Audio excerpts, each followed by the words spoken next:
Hi guys, story recaps here. Today, I am going to explain, is a Japanese, zombie manga movie, called, I'm a Hero. Spoilers ahead, watch out, and take care.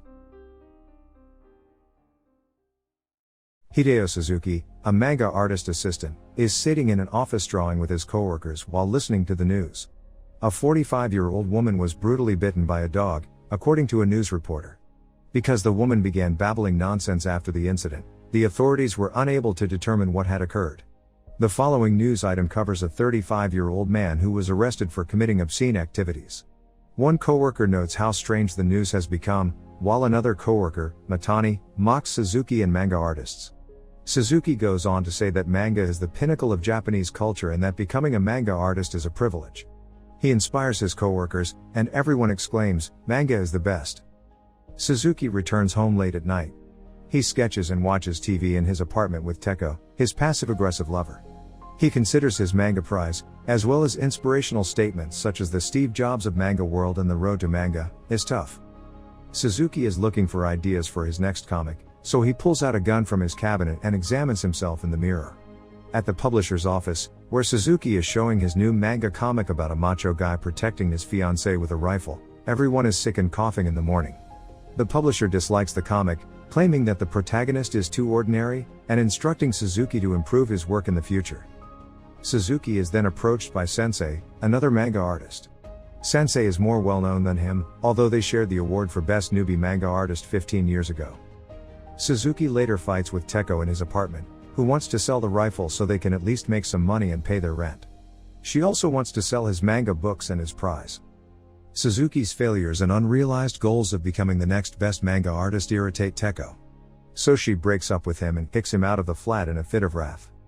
Suzuki then takes his revolver to the park and begins reading Sensei's comic book. Suzuki is sitting next to a homeless man who is shivering and appears to be in pain, but Suzuki pays no attention to him. Suzuki is back in his office with his coworkers the next morning, drawing and watching the news. A new virus has already claimed the lives of 4 people, according to reports. Suzuki's coworker is sweating profusely and appears to be in poor health. Matani tells the others how she received the illness from Sensei before she leaves. Matani discovers that she has the same bite mark on her neck as Sensei and deduces that they are sleeping together. When their boss enters the room, he has a bite mark as well.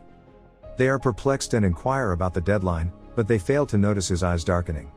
Later, everyone is sound asleep at work when Suzuki's phone calls. Teko apologizes for last night and expresses his desire to continue their friendship. Helicopters pass over the city as Suzuki is on the phone, but Suzuki is too preoccupied with Teko to notice. He rushes over to Teko's apartment, bringing her favorite food and pleading with her to open the door. He tries calling her on the phone when no one answers. Suzuki looks through the letter slot and notices Teko on the bed. She suddenly stands up and falls on the floor, making strange movements. The next thing we know, she's having a seizure and her body is morphing in an unnatural way, as if she's a demon being exorcised. Suzuki notices her face is disfigured as she reaches the door. Suzuki is attacked by a zombie Teko, who bites his hand. In an attempt to flee, he staggers her in the head and flees the flat quickly. He spots a woman with a bleeding hand and then dozens of warplanes soaring through the city as he crosses the bridge. Suzuki notices Matani standing next to the TV with his back to him when he returns to the office. Suzuki believes he is a zombie as well, but when he sees him carrying a bloodied baseball bat, he enters the office discreetly, where the rest of his employees have died and Matani is the lone survivor. Suzuki is informed that the only way to kill zombies is to remove their brains, and that those who are bitten become infected. But it turns out that Matani has been bitten as well, and when he begins to change into a zombie, he shoots himself. Suzuki hastily leaves the office after another infected coworker arrives. Half of the people on the streets are completely unaware of what is going on. Some people are strolling down the street, while others are sprinting.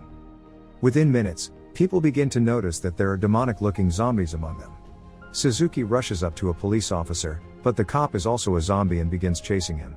Suzuki is sprinting away as quickly as he can when he stomps on a large throng of individuals sprinting in the opposite direction. Cars are colliding, city buildings are catching fire, and people are being ran over by ambulances. In the midst of it all, Suzuki spots a sleeping cab driver who is utterly unconscious of the zombie apocalypse. Hiromi, a high school student, approaches him before he enters. She also tries to get into the taxi, but they are attacked by a zombie who is on the phone. Suzuki imagines pulling out his rifle and aiming it at the zombie, so he stands transfixed, shooting with his fingers. A man in a suit also wants to take their taxi at the same time. By luck, climb into the cab as well, telling the driver to take them to the countryside. On Kitty TV, the attacks are described as riots. It's self-evident that no one knows the solutions. So they change the channel to Tokyo TV and watch an anime animation. Suzuki believes Tokyo is safe because anime is being broadcast, but the channel quickly terminates the animation and begins reporting on the attacks. While they watch, the man in the business suit is on the phone, ordering someone to shoot everyone, including the Prime Minister if necessary. When he hangs up, he begins to whine about the poor, and his arm is immediately bitten. His blood vessels darken quickly. As he transforms into a zombie, he says, "Hey, poor people, give me a tissue." Because the cab driver is unaware that the businessman is becoming a zombie, he offers him a tissue. The new zombie bites him and then complains about the poor quality of people's meat. When the driver opens the car door, Suzuki is able to shove the undead out. When the cab driver's veins begin to turn black as well, he begins by telling them about his 30 years as a great cab driver with no automobile accidents. Then he becomes enraged and begins driving erratically. Hiromi takes the back seat, which is fortunate because the taxi driver quickly attacks them. Because the car is moving at a high pace, Suzuki and Hiromi fasten their seatbelts. They collide with another automobile and begin to tumble. The automobile is turned over when Suzuki wakes up, but Hiromi is still alive. They observe that the entire road is closed due to a massive car collision when they exit the vehicle. And they begin browsing the internet for information. They discovered the virus's name is ZQN, and that it corrupts the infected's personalities and bodies, causing physical anomalies. According to them, the infection will die if you climb Mount Fuji when your phone's battery dies. They seek shelter in an abandoned house as night comes. They start discussing about Suzuki's riffle while eating the melon bread Suzuki bought for Teko. He tells Hiromi that he didn't use it since it's illegal to use a riffle in public. He considers it to be more of a protective charm. Hiromi then adds that she has a protection charm in the form of her earbuds. When they begin to listen to music, she begins to open up, telling Suzuki that she feels secure with him. Suzuki watches at her while she sleeps the next morning, and he likes her despite the fact that she is underage. He finds a bite mark on her neck, though, and draws his rifle to defend himself. Hiromi then goes on to say that she was bitten by her neighbor's kid 2 days earlier and that ZQN may be transmitted through breast milk, thus she's most likely sick. Hiromi doesn't mind if Suzuki kills her because she doesn't have anything left in this world, but Suzuki refuses and claims he was bitten as well. He takes the rifle and pledges to keep her safe until they reach Mount Fuji, where the virus will be killed. When Hiromi becomes ill, they begin their terrifying trip by passing through a forest. Suzuki is asked to leave because she refuses to feed him. She gives him the earbuds as a farewell gift, and asks him to leave as she begins to transform. Suzuki begins racing through the woods, approaching a man he has seen from afar. The man, however, is merely another zombie. Suzuki is about to be devoured by the zombie when Hiromi appears out of nowhere, kills the zombie, and saves Suzuki. She begins removing the zombie's body parts with a half-demonic, half-human visage, but Suzuki is unharmed. Instead, she assists him in getting up. Suzuki and Hiromi are seated near a trailer park the next thing we know, and Suzuki is looking for canned food. Hiromi, who is half-zombie, is silent, and it's clear that she has zombie tendencies. Suzuki doesn't see her as a threat, so they continue on their journey to Mount Fuji together. After a few days, Suzuki, who now has a full beard, is carrying Hiromi on his back through the forest road when he comes upon a shopping cart. Despite the fact that he is unable to locate food, he places Hiromi in the cart and begins going toward Fuji Outlet Park. The entire outlet is empty when they arrive. He is trying for clothing in one of the stores when the zombie store manager assaults him. Hiromi is sleeping, so she can't help him, but Tsugumi Ada, a woman in a mask, kills the zombie with an axe. When other masked persons arrive, she begins staring at the strange sleeping Hiromi and begins asking inquiries about the two newcomers. As more zombies approach, everyone begins to flee to a safe location. On the outlet's rooftop, all of the uninfected people created a safe zone. Suzuki accepts the invitation and brings Hiromi along without revealing that she is half-zombie. They have everything they need, from food and tents to books and Rolex watches, in the safe zone. Suzuki's skill piques Tsugumi's attention, but he informs her that he is simply a manga artist. She inquires as to whether Quiet Hiromi is his sister, to which he responds that they met while fleeing zombies. Tsugumi begins to like the manga artist because she believes he is a nice person. She also tells him about how ZQN infected people lived in the past. Hiromi is observing Suzuki in the morning, and he wonders if she understands him. Suzuki then tells her a poem while she smiles. Hiromi appears to be getting better. Suzuki later observes the zombies and notices one of them running, leaping extremely high, and colliding with his skull on the ground. Abe, an elderly guy, tells how the zombies are acting as they have in the past, and how each zombie is unique. Suzuki then inquires about the zombies that sit on the ground and appear to be formed of charcoal, but Abe refuses to respond. It appears that something happened in the safe zone that no one wants to discuss. Suzuki then attends a meeting with the remaining survivors. They intend to gain access to the underground food storage. Suzuki's only request is that he hand over his firearm. He refuses because it is against the law, but the commander, Ura, claims that the safe zone has no laws. Ura then threatens to kill Hiromi unless he obtains the rifle. Meanwhile, a few of the survivors are attempting to kidnap Hiromi, which Tsugumi is attempting to prevent. Suzuki gets a suspicion, rushes out of the meeting, and discovers Hiromi has been kidnapped. If the Ura don't let Hiromi go, he threatens to shoot them with the rifle. The leader then points a rifle at Hiromi, who is standing silently nearby. Nobody believes she has the ability to kill everyone in an instant. But she can't take it any longer and pushes the two males off her with a single movement before revealing her true identity as a ZQN. Her eye isn't black because she's only half zombie, but it's a rainbow of colors. The leader is unconcerned, so he shoots Hiromi in the head, knocking her to the ground. Suzuki's firearm is taken while he weeps over the girl's death. Suzuki is kicked and punched while pleading for forgiveness. They soon begin bickering about who will be the one to kill him. Even humans seem to enjoy the taste of blood.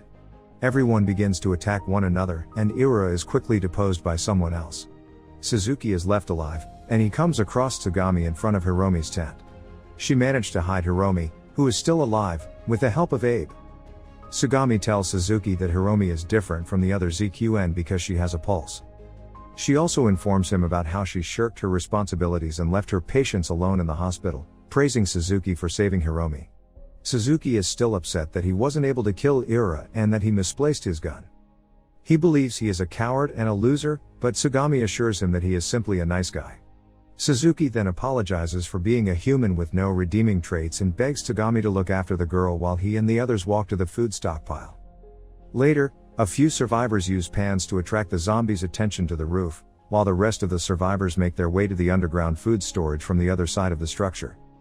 Everything is dark when they arrive underneath the building, and one of them makes a noise by accident. Someone turns on the lights while they're walking, but no one challenges it. They find the storage right away, but they have no idea that someone is watching them through the surveillance camera. The mystery watcher puts on music in the outlet as they pack food, and a zombie assaults one of the survivors, who is also looking for a snack. They shoot both the victim and the undead, but the parking lot is overrun with other zombies. Suzuki finishes last, apologizing for abandoning one of the people who is being devoured. The majority of the survivors are eaten and killed in the parking lot due to poor tactics and selfishness on the part of the survivors. And the man responsible for all of this is none other than Ura, who deliberately turned on the music to lure the zombies. He had another idea, which was to take the only automobile in the parking lot. Suzuki takes refuge in a storage locker amid the mayhem. At the same time, the high-jumping zombie stalks the roof, preparing for a massive leap. He dashes forward and leaps as high as he can, landing on a tent. When one of the survivors notices the zombie approaching her, she freezes. The zombie consumes her and then assaults another woman with his bare hands, squashing her head. Ura examines security footage and enters a passkey, allowing additional zombies to access the building. Suzuki is still hiding when he receives word on a walkie-talkie that a zombie has killed nearly everyone on the rooftop. Tsugami is terrified on the roof with Hiromi, so she anxiously calls for assistance on the walkie-talkie. Because they are either hidden or being eaten, no one responds. Suzuki is still hiding in the locker, running through scenarios in his thoughts about escaping and fighting the zombies who surround him, but he is murdered in every scenario.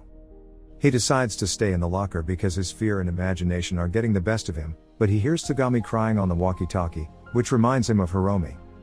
He realizes that he must conquer his fear, so he begins yelling and exits the locker.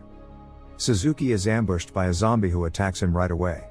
Fortunately, he is wearing 10 Rolex watches on his wrist and is not infected by the undead. Suzuki then takes out his walkie-talkie and informs Tsugami that he'll be there shortly.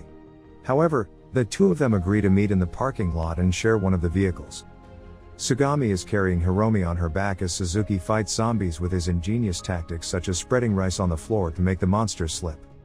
When she arrives, he discovers Ura, who wishes to make love to her and abandon Suzuki. Ura, on the other hand, is bitten and swiftly transforms into a zombie. Tsugami begins to run with Hiromi on her back, but Suzuki intervenes and saves them. They observe a large gang of zombies chasing towards Ade not long after. Nobody knows what to do when the survivors are surrounded by zombies. Hiromi, on the other hand, begins to speak for the first time, telling Suzuki that she is fine when she is with him. He becomes energized and begins firing as many zombies as he can. Only Suzuki, Hiromi, and Tsugami survive in the end. Except for the athlete zombie that jumped onto the roof, they manage to kill all of the zombies. Suzuki manages to shoot the zombie in the head with the last round he has. The gunshot has no effect on the zombie because his head has already been flattened. Rather, he heads straight for Tsugami and Hiromi. And he uses the rifle as a bat, destroying the zombie's brain for good this time. Surrounded by a flow of dead zombies, the three depart the outlet. Tsugami fires up a cigarette and cranks up the music in the car, while Suzuki wonders if he'll turn into a zombie. After all of this, he still doesn't consider himself a hero. Subscribe and turn on the notifications. We daily upload videos like this.